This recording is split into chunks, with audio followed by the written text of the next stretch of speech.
Assalomu alaykum. Bugungi videomiz Toshkent viloyati Angren shahridagi tadbirkorlar uchun bo'ladi.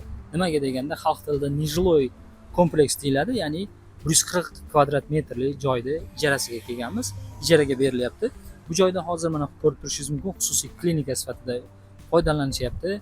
Bu joydagilar kattaroq joyga chiqayotgani sababli ijarachi akamiz ijaraga berishmoqda. Xo'p, manzilga tushuntirib o'tadigan bo'lsam, mana ko'rib turishingiz mumkin, 2 shundoqqina pastda 2 perikroska, uni yonida olma bor, olmani tepasida mana dorixonamiz va dorixonadan ichkariga kiradigan bo'lsak, o'ng qo'limizda mana shu binomiz va chap qo'limizda dorixona. Qani obzorimizni boshladik endi. Xo'p, ko'rib turishingiz mumkin, chap qo'limizda dorixona, o'ng tomonimizda esa mana shu klinika joylashgan. Qani ichkariga kiramiz.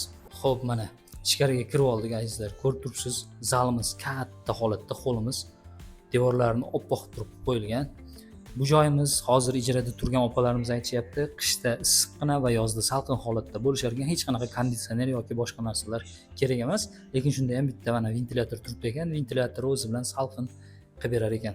Xo'p, mijozlarga hech qanaqa qiyinlik tug'dirmas ekan. Xo'p, qani unda boshladik obzorni. Shundoq kirganimizda chap qo'limizda ko'rishingiz mumkin, bitta kichkina xonamiz qilib qo'yilgan. O'quv markazi uchun ham bo'ladi deganimiz sababi kichkina xonalari ham bor. Mana shunaqa. Bu yoqda o'zi massajga kelgan insonlar bilan suhbat bo'ladigan xonasi ekan.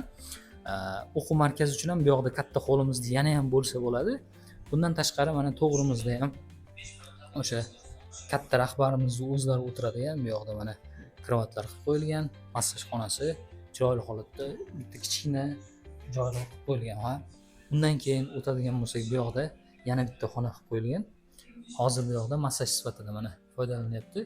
O'quv markaziga bo'ladi. Undan tashqari bank sohasida ishlaydiganlar, tikuv sexlari bo'ladigan bo'lsa ham ularga ham to'g'ri keladi. Xo'p, bu yoqqa kirganimizda koridorimizdan o'ng qo'limizda yana bitta, bular hozir massaj sifatida foydalanishyapti. To'g'riga o'tadigan bo'lsak, to'g'rimizda sanuzelimiz va bu yoqda chap qo'limizda esa oshxona sifatida foydalanadi. Oshxona ham qilsa bo'ladi.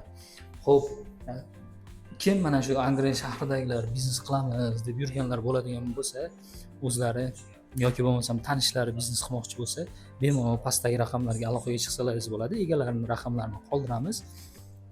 Ular bilan to'liq ma'lumotlarni olsangiz bo'ladi.